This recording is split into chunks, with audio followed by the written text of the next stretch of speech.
하나님의 말씀은 창세기 20장 말씀입니다. 20장 오늘 이 말씀은 아브라함이 자기 아내 사라를 누이라고 또다시 속인 그런 일이죠. 자, 오늘 이 말씀 세상이 교회를 책망하다, 이런 제목을 잡아봤습니다. 세상이 교회를 책망하다. 자, 첫 번째 말씀, 같은 죄를 반복하지 말자. 씨앗 작은 것이죠. 그런데 자라서 열매를 맺으면 100배, 60배, 30배의 결실을 맺지 않습니까? 작은 것 하나지만 열매는 엄청납니다. 상상 이상이에요. 죄라는 것이 그런 거예요. 죄가 심겨진 것은 작은 씨앗같이 작지만 그 대가가 상상 이상이에요. 첫사람 아담이 죄를 지었습니다. 그거 하나만 놓고 봤을 때는 그게 먹지 말라는 열매를 먹었다? 이 지금 죄에 대하여 말하는 성경의 증거잖아요. 작아 보이는데 결국은 그 죄 하나로 세상 모든 사람이 죄에 빠졌습니다. 이렇게 한 번의 죄는 작은 것이다. 작은 것이다. 또 겨우 한 번인데 이렇게 만만히 볼 것이 아니다라고 하는 것입니다. 자, 그런데 믿음의 조상이라는 이 아브라함 어떻습니까? 같은 죄를 오늘 말씀해 보니까 반복하고 있습니다. 다시 짓고 있어요. 자, 12장에서 이미 이런 일이 있었어요. 고향 땅을 떠나서 여러 우여곡절 끝에 결국은 하나님이 약속하신 그 보여줄 땅, 지금 여기에 왔습니다. 그런데 아브라함이 기근이 들자 애굽으로 내려가지 않았습니까? 내려가서는 어떻게 했어요? 아내 사라가 너무 아름다워서 자기가 죽을까 봐 두려워서 아내를 누이라고 속였습니다. 바로가 사라를 데려갔어요. 그 덕에 어떻게 됐어요? 아브라함은 후하게 대접받고 많은 짐승을 받았지만 하나님은 사라의 일로 바로의 집에 재앙을 내리셨어요.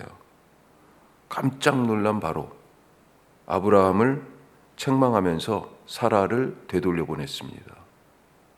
아브라함 때문에 바로가 죽을 뻔했어요. 바로의 집이 쫄딱 망할 뻔했습니다.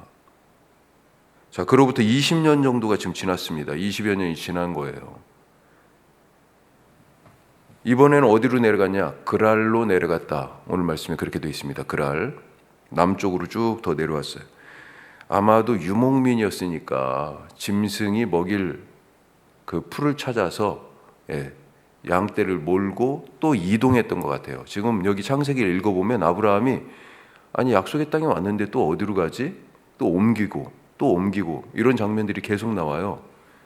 짐승을 치는 유목민이었다는 겁니다.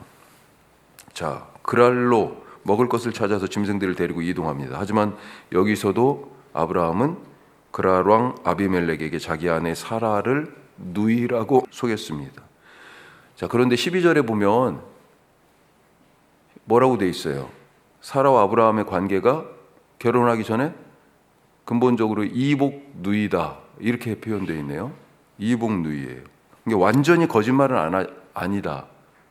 글쎄요, 거기에 기댔을까요? 내가 거짓말한 건 아니에요. 하지만 진실을 통째로 드러낸 건 아니다. 감춰놓은 것이 있었죠. 사라가 자기 아내라는 것, 이건 굳이 얘기하지 않았다. 우리는 얼마나 자주 같은 죄를 반복하고 있습니까? 그 죄가 작은 씨앗이 심겨졌지만 엄청나게 많은 열매를 맺는 것처럼 그 죄가 엄청난 결과를 가져올 것을 알지만 눈앞에 닥친 위험과 위기를 벗어날 요량으로 머리를 굴리면서 얼마나 자주 같은 죄를 반복하고 있는지. 아브라함이 한번 생각해 보세요. 처음 그 죄가 바로의 앞에 갔을 때, 그때 그 죄가 드러났을 때 어땠을까요? 성경이 구체적으로 말하고 있지는 않지만 우리가 한번 생각해 보면 내가 왜 이런 죄를 지었지? 자책했을 거예요. 그리고 큰 화를 당할 뻔한 바로가 아주 그냥 화가 났었잖아요. 당신 때문에 우리 다 죽을 뻔했어. 왜 나로 이런 죄를 짓게 했냐? 바로 앞에 용서를 구했을 겁니다. 하나님 앞에는요, 회개하면서 제가 다시는 이런 죄를 짓지 않겠습니다 하지 않았겠어요? 그런데 오늘 지금 어떻게 하고 있어요? 잠언에 이런 말씀이 있습니다. 잠언 26장 11절 말씀인데, 개가 그 토한 것을 도로 먹는 것 같이 미련한 자는 그 미련한 것을 거듭 행하느니라. 다시 죄를 반복하지 맙시다. 자, 두 번째, 왜 죄를 짓게 됐을까? 그러면 반복해서 믿음이 없기 때문이다. 믿음이 없으면 죄를 짓습니다. 자, 아브라함은 왜 아내 사라를 누이라고 속였을까요? 아비멜렉 앞에서 또 바로 앞에서 이유가 같아요. 11절 말씀 오늘 한번 보면요. 11절. 자, 11절 앞부분에 뭐라고 되어 있습니까? 아브라함이 이르되 이곳에서는 하나님을 두려워함이 없으니, 이렇게 되어 있어요. 그래서 내가 그랬던 거예요 라고 지금 자기를 변명해서 얘기하죠. 자, 이곳에서는 하나님을 두려워함이 없다라고 하는 이 말, 이거 비겁한 변명이죠. 사실 그랄 사람이나 아비멜렉이 아브라함에게 무슨 짓을 했습니까? 무슨 몹쓸 짓을 했어요? 위협했습니까? 우리 땅에는 못 살아, 이 짐승들 데리고 이렇게 오면 우리 짐승들은 먹일 걸 어디서, 그러면서 오지 마 이랬어요? 아니에요. 받아들였습니다. 지금 같이 거주하고 있는 거예요. 어떻게 보면 호의를 베풀었습니다. 그런데 자기가 아내를 누이라고 속인 것이 다 이 사람들 때문인 것처럼, 이 땅은, 이 사람들은 하나님을 두려워함이 없으니 지금 책임을, 아니 여기 멀쩡하게 지금 그 아래 살고 있는 사람들한테 책임을 괜히 돌리듯이 책임 전가하듯한 이 비겁한 변명. 진짜 이유는 따로 있습니다. 자, 11절에 또 나와 있어요. 중간 이후에 내 아내로, 자, 같이 한번 읽어보죠. 내 아내로 말미암아 사람들이 나를 죽일까 생각하였으며, 바로 이거예요. 두려움 때문입니다. 내가 죽을까 봐 두려웠어요.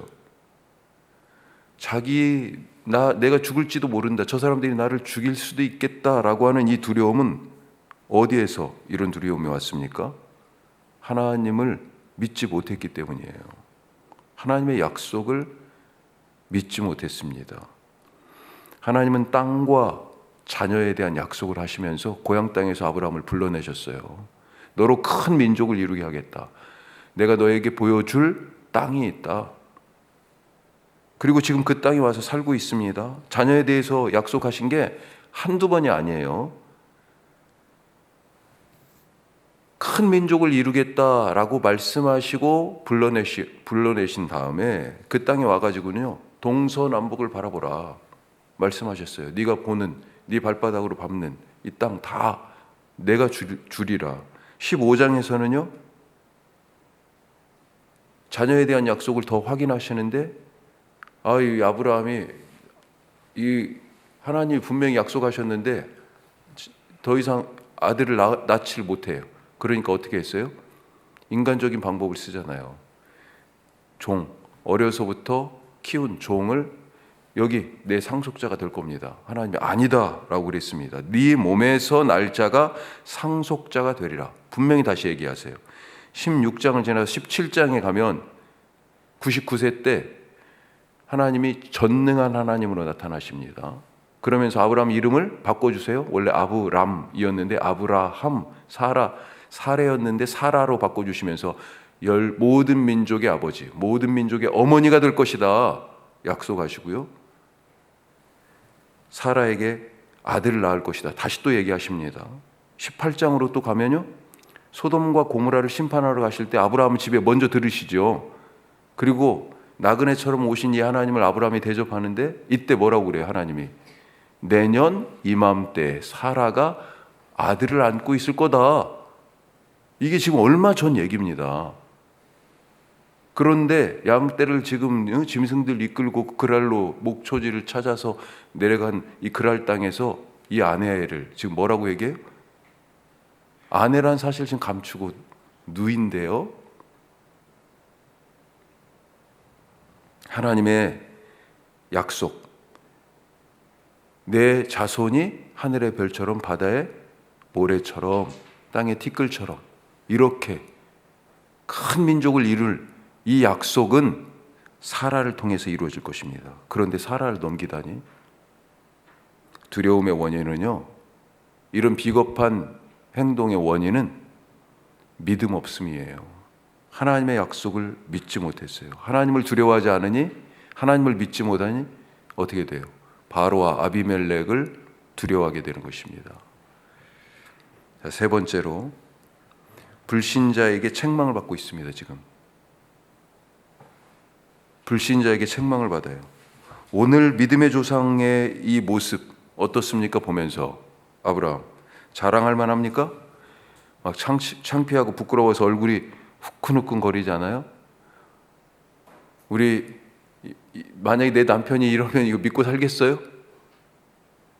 우리 9절 말씀에 한번 보죠.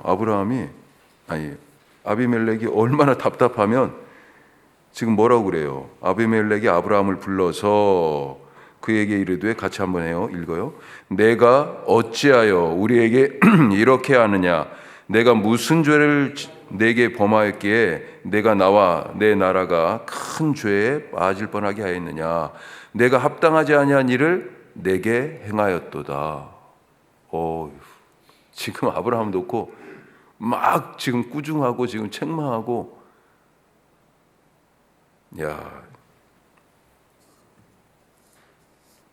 우리가 말씀대로 살지 않고 하나님을 두려워하지 않고 사람을 두려워하면 어떻게 돼요?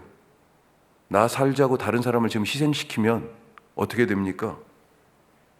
이런 비겁한 짓을 하면 지금 아브라함처럼, 지금 아브라함 거기 앞에 서서 지금 할 말이 없어요. 아무 말도 할 말이 없어요. 아비멜렉 앞에서. 오히려 죄에 대해서 세상을 책망해야 할 믿는 자들이 교회가 세상으로부터 책망을 받는 그런 시대에 우리가 살고 있습니다. 근데 남 얘기가 아니고 사실 우리가 바로 이런 비겁한 아브라함 아닙니까? 우리가 회개합시다. 하나님께서 주신 사람들을 그냥 세상에 마치 아브라함이 사라를 아무 생각 없이 내준 것처럼 그렇게 내주고 있지 않아요? 주님의 교회 안에 들어왔는데 지금 막 이단이 잡아가고, 아주 그냥 삐뚤어진 정치 사상에 붙잡혀 있는 사람들이 잡아가고, 막 지금 엉뚱한 데 가서 막 쥐어하고 있고, 그것이 바른 믿음인 줄 알고 있잖아요. 사실 어떻게 보면 우리가 아브라함이 사라를 아무런 힘도 없이 그냥 내준 것처럼 그렇게 내주고 있는 것은 아닌가, 그런 생각을 또 하게 됩니다. 우리가 비겁한 아브라함이다. 오늘 우리가 기도할 때 주님, 내 죄 때문입니다. 우리가 회개할 수 있기를 바랍니다. 놀라운 것은 이런 아브라함을 하나님이 아끼신다는 거예요. 7절 말씀에 보면 뭐라고 돼 있어요? 아비멜렉에게 이 사람의 아내를 돌려보내라 그러면서요, 아브라함을 두고 내 선지자다. 그가 기도해야 너를 위하여 기도할 거다. 그리고 오늘 말씀 뒤에 가니까 정말로 아브라함이 기도하니까 아비멜렉이 집에 닫혔던 태의 문이 열렸어요. 너를 축복하는 자에게는 내가 복을 내리고 너를 저주하는 자에게는 내가 저주하리니. 이 말씀을 이 와중에도 이루어가고 계세요. 이런 죄와 허물을 뒤집어 쓰고 이런 부끄러운 비겁한 변명을 하고 있는 아브라함을 향해서 하나님이 뭐라고 말씀하셔요? 내 선지자다. 너를 위하여 기도할 자다. 오늘 우리가 그 은혜를 입은 사람들입니다. 믿음으로 당당하게 하나님을 두려워하면서 사는, 하나님을 예배하는 사람들 되시기를 바라고 축복합니다. 기도하겠습니다. 우리가 세 가지 말씀 나눴습니다. 같은 죄 반복하지 말자. 또 왜 이런 죄를 반복합니까? 믿음이 없어서요. 하나님의 약속이 사라를 통하여 이루어지는데 아무 생각 없이 사라를 자기 살자고 내주는 이 아브라함. 이런 부끄러운 모습 때문에 불신자들로부터 책망을 받는 신자. 지금 이 시대에 교회가 안 믿는 사람들한테 지금 꾸중을 듣고 있어요. 주님, 모두가 우리의 잘못, 우리의 죄 때문입니다. 오늘 회개하면서 특별히 한국교회가 바른 교회로 잘 세워지게 하여 주옵소서 기도하시고, 또 우리 교회가 여기 혁신도시에 세워졌는데 주께서 주시는 복음의 일에 열심이어서 서로 연결하여 우리뿐만 연결되는 게 아니라 이 지역사회와 주님 깊이 연결되는, 그래서 함께 교회로 세워지는 혁신도시라는 땅, 혁신도시의 주민들 되게 하여 주옵소서 기도하시고, 특별히 한국교회가 정말 하나님이 원하시는 모습을 회복하게 하여 주옵소서. 우리 다 같이 기도하겠습니다.